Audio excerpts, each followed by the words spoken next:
जय गणेश, जय विश्वनाथ, हर हर महादेव। प्रिय दर्शकों, आपका पुनः हमारे चैनल पे एक बार फिर से बहुत बहुत स्वागत है। आज हम चर्चा करेंगे पंचांग की। पंचांग चर्चा के उपरांत हम 12 राशि पे भी चर्चा करेंगे। तो आइए जानते हैं आज का पंचांग। 21 जुलाई सन 2025 श्रावण कृष्ण पक्ष एकादशी, दिन सोमवार।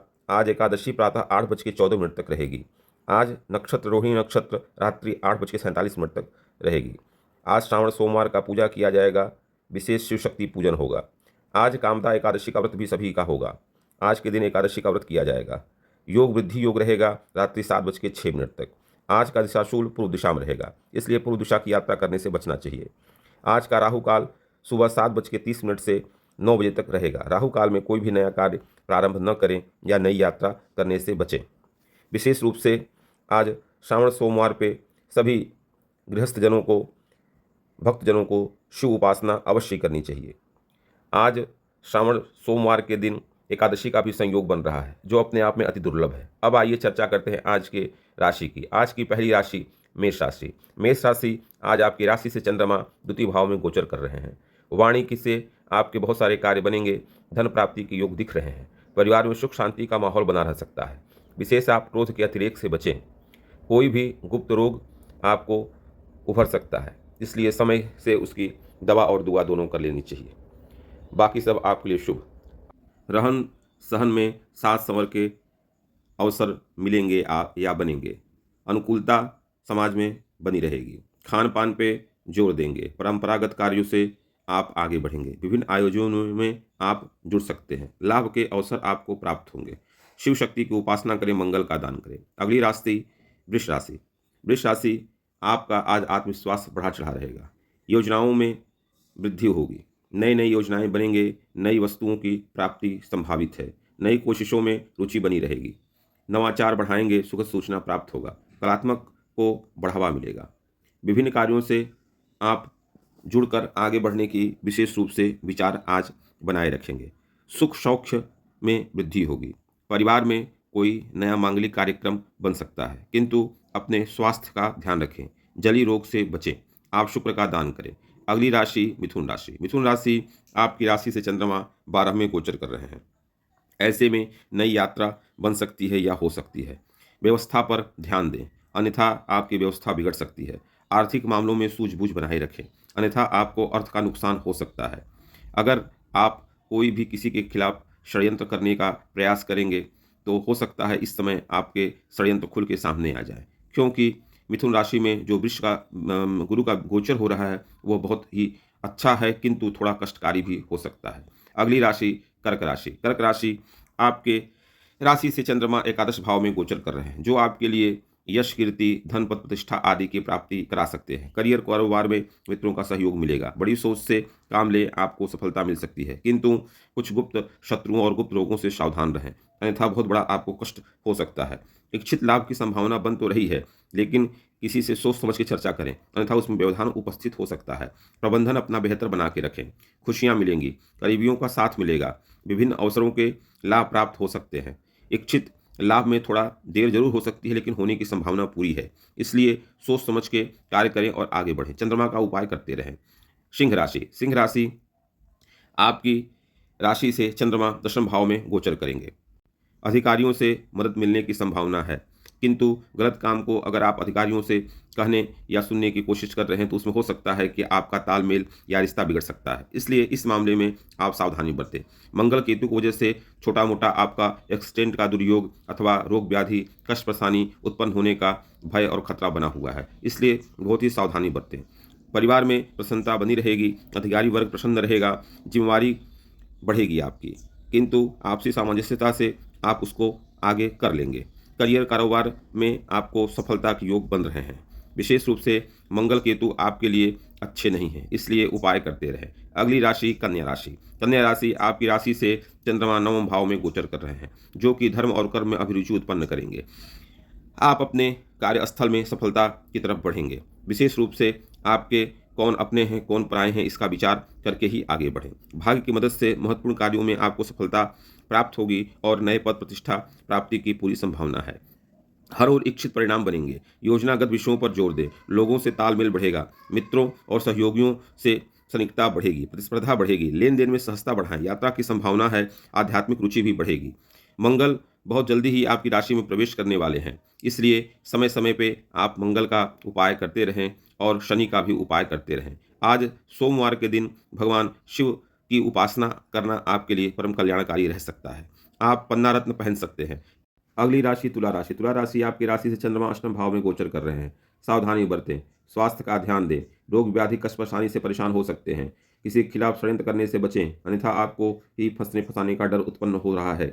कामकाज व लेन देन में ठगों से बचें। अप्रत्याशित घटनाक्रम बढ़ना संभावित दिख रहा है, इसलिए सावधानी बरतें। परिजनों का साथ मिलेगा। विवाद और अनिर्णय की स्थिति से बचें। नीति धर्म का पालन करें। विशेष रूप से शुक्र ग्रह का उपाय करते रहें। व्यवस्था पर भरोसा बढ़ाएं। कामकाज में भूल चूक की स्थिति बन सकती है, जिससे आपका नुकसान होना संभावित है। सतर्कता और सजगता पर जोर दें। लगभग सभी मामलों में अतिरिक्त सावधानी बरतने की इसमें आवश्यकता है। आज सोमवार के दिन विशेष आप महादेव का पूजन उपासन करें, जिससे आपको कल्याण होगा। अगली राशि वृश्चिक राशि। वृश्चिक राशि आपकी राशि से चंद्रमा सप्तम भाव में गोचर कर रहे हैं। चर्चा संवाद के अवसर प्राप्त होंगे, लेकिन सोच समझ के। आप वही करें जो धर्म के पक्ष में हो। अगर आप अधर्म का साथ या अधर्म विचार कर रहे हैं तो निश्चित रूप से आपको हानि संभावित है, क्योंकि इस समय आपकी राशि पे मंगल केतु की दृष्टि पड़ रही है, जिससे आप बहुत ज़्यादा हानि उठानी पड़ सकती है आपको। औद्योगिक मामलों में सक्रियता आएगी। नेतृत्व का प्रभाव बना रहेगा। प्रस्ताव पक्ष में आपके आते दिखेंगे। पद प्रभाव बढ़ सकता है। नए पद प्रतिष्ठा की प्राप्ति संभावित है। जीत का भाव आप जो रख रहे हैं वो धर्म पूर्वक रखें, अन्यथा आपकी पराजय हो सकती है। मंगल आपको एकदम अच्छा फल नहीं दे रहा है। स्वास्थ्य का ध्यान रखें, कोई पुराना रोग उत्पन्न हो सकता है। चर्चा संवाद में आप अपने वाणी पर नियंत्रण रखें। अगली राशि धनु राशि। धनु राशि आपकी राशि से चंद्रमा छठे भाव में गोचर कर रहे हैं। बड़ों और छोटों दोनों की बात को ध्यान रखें। अपनी जिद न करें, जिद से आपका कार्य बिगड़ेगा न कि बनेगा। विविध मामलों में धैर्य बनाए रखें। पेशेवरों का समर्थन आपको प्राप्त होगा। नौकरी पेशा अपेक्षा आपको अच्छे प्रदर्शन करने के अवसर प्राप्त होंगे। आपको नई व्यवस्था और नए लाभ के अवसर भी प्राप्त हो रहे हैं, लेकिन जोखिम लेने से बचें। गरिमा और गोपनीयता दोनों को ध्यान में रखते हुए आगे बढ़ें। नए अवसर प्राप्त होंगे तो उनको आप भुनाने का भी पूरा प्रयास करें। आपको सफलता प्राप्त होगी। विशेष रूप से अपनी वाणी पे ध्यान रखें। आप शारीरिक व्यायाम वगैरह करते रहें, जिससे आपको शारीरिक मजबूती और लाभ की प्राप्ति होगी। आपके लिए 3 अंक आज शुभ रहेगा और स्वर्ण रंग आपके लिए कल्याणकारी रहेगा। शिव शक्ति की उपासना करें। अगली राशि मकर राशि। मकर राशि विरोधियों से सावधान रहें। आपको अपयश लगने की संभावना है। आशंकाओं से मुक्त होकर निसंकोच आगे बढ़ें। उमंग उत्साह और विश्वास से आज आप भरे रहेंगे। महत्वपूर्ण चर्चा में आप सफलता पा सकते हैं। शिक्षा संस्कार बेहतर बनाए रखें, जिससे आपको चारों तरफ से लाभ के अवसर प्राप्त होंगे। भ्रमण और मनोरंजन के अवसर बनेंगे। स्वजनों का साथ मिलेगा। विरोधियों का पराजय हो सकता है, किंतु अपनी गुप्त योजनाएं आप किसी को बताएं नहीं। अगर आपने अपनी योजनाओं का समय से पहले ही खुलासा कर दिया तो हो सकता है कि आपको मुंह की खानी पड़ जाए। शनि ग्रह का उपाय आप करते रहें। बृहस्पति का भी उपाय करते रहें, जिससे आपको लाभ के अवसर प्राप्त होंगे। इस सोमवार पे आप या जैसा भी आपको अवसर प्राप्त होता है उस पे रुद्राभिषेक आप अवश्य करें, जिससे आपको लाभ होगा। अगली राशि कुंभ राशि। कुंभ राशि आपकी राशि से चंद्रमा चौथे भाव में गोचर कर रहा है। अपनी माता का स्वास्थ्य का ध्यान रखें। जमीन जायदाद के प्रति सचेत रहें। विशेष रूप से नए सुख संसाधन की प्राप्ति की संभावना बढ़ रही है। घरेलू कार्यों में सहजता बनाए रखें। घर में सुख और प्रेम बढ़ेगा। प्रेम स्नेह और बड़प्पन से अपने आप को सजाएं और संवारें। सुविधाओं पर फोकस बना रहेगा। निष्ठा को बढ़ावा देंगे। विविध मामलों में स्वार्थ संकीर्णता से बचें।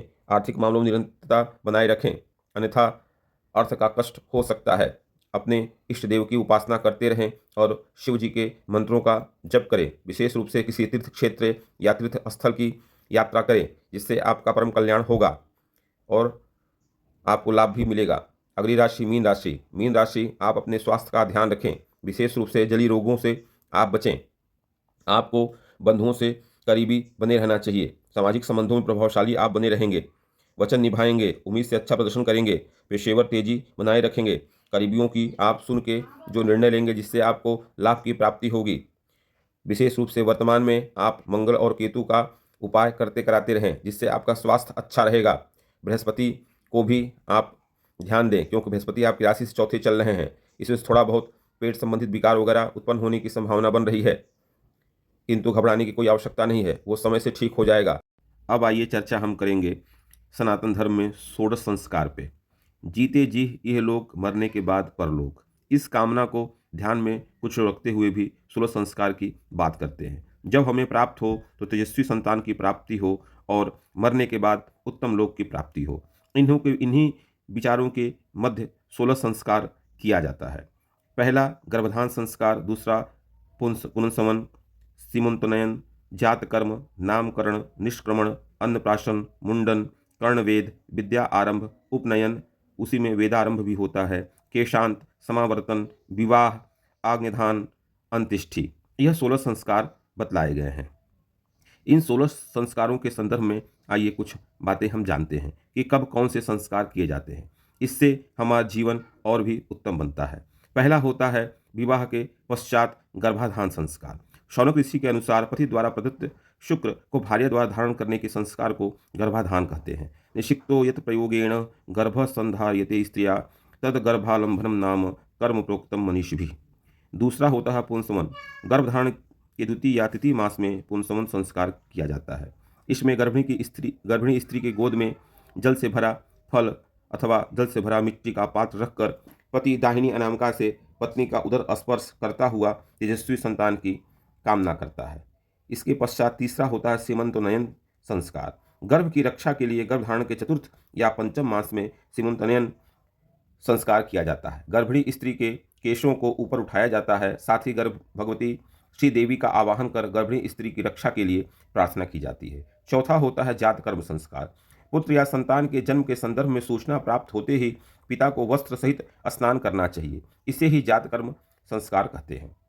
पांचवा नामकरण संस्कार। जन्म के 10वें या 11वें या 12वें दिन सूतक बीतने के बाद जैसा मुहूर्त निकले उसके बाद नामकरण संस्कार किया जाता है। शुभ मुहूर्त में पिता या श्रेष्ठ व्यक्ति संतति का नामकरण करता है। छठवां होता है निष्क्रमण संस्कार। प्रसूति गृह से पहली बार जब शिशु की बाहर निकासी को ही निष्क्रमण संस्कार कहते हैं। जब पहली बार उसको बाहर निकाला जाता है तो उसको निष्क्रमण संस्कार कहते हैं। जन्म से तृतीय पक्ष में अर्थात 31 से 45 दिन के भीतर निष्क्रमण संस्कार किया जाना चाहिए या किया जाता है। सातवां अन्नप्राशन संस्कार। शिशु को पहली बार शुभ मुहूर्त में वयोवृद्ध या कोई गुरु पुरोहित अथवा जैसा भी जो माता पिता हों अपने मन से अन्न खिलाने को अन्नप्राशन कहते हैं। कन्या का विषम मास में अन्नप्राशन करना चाहिए तथा पुत्र रत्न का सम मास में अन्नप्राशन किया जाता है। विधान यह होना चाहिए कि इसमें वयोवृद्ध के द्वारा ही अन्नप्राशन कराना चाहिए, जो हमारे यहाँ मान्यता है। आठवां मुंडन या चूड़ाकरण संस्कार। प्रथम या तृतीय वर्ष में मुंडन संस्कार किया जाता है। यह विषम वर्ष में ही किया जाना चाहिए। इस संस्कार को उत्तरायण में संपन्न किया जाना ही शुभ माना जाता है। शनिवार, रविवार, मंगलवार के दिन मुंडन संस्कार नहीं कराना चाहिए। नौवां कर्णवेद संस्कार। आभूषण आदि धारण करने के लिए कर्णवेद संस्कार किया जाता है। जन्म से 10वें, 12वें या 16वें दिन कर्णवेद करना चाहिए अथवा प्रथम, सप्तम, अष्टम, दसम या द्वादश मास में कर्णवेद संस्कार कराना चाहिए। इसके पश्चात 10वां जो संस्कार होता है वो अक्षारंभ संस्कार माना जाता है। जन्म से 5वें वर्ष में यह संस्कार किया जाता है। इसे उत्तरायण शुभ मुहूर्त में संपन्न किया जाना चाहिए। अब तो वर्तमान की व्यवस्था है, यह तो संस्कार एक तरह से लोप ही हो चुका है।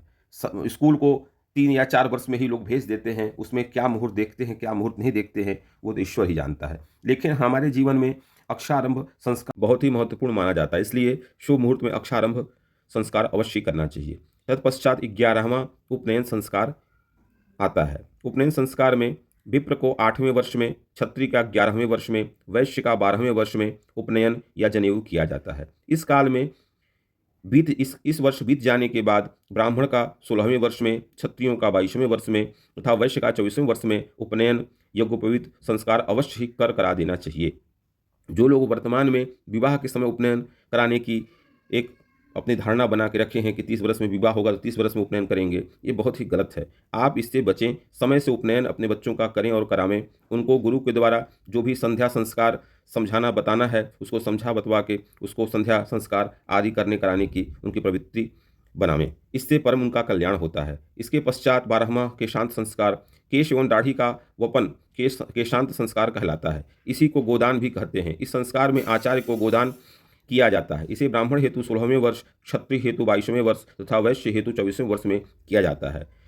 इसके पश्चात 13वां समावर्तन संस्कार होता है। इसमें गुरुकुल से वेदाध्ययन के पश्चात सुगृह लौटना समावर्तन संस्कार कहलाता है। संपूर्ण विद्याओं का अध्ययन कर स्नातक की उपाधि प्राप्त कर गृहस्थ जीवन में प्रवेश हेतु गृह लौटना समावर्तन संस्कार कहता है। यह उत्तरायण के शुक्ल पक्ष में किया जाता है। आजकल यह संस्कार विश्वविद्यालयों में दीक्षांत संस्कार के रूप में या डिग्री प्राप्ति के रूप में देखा जा रहा है।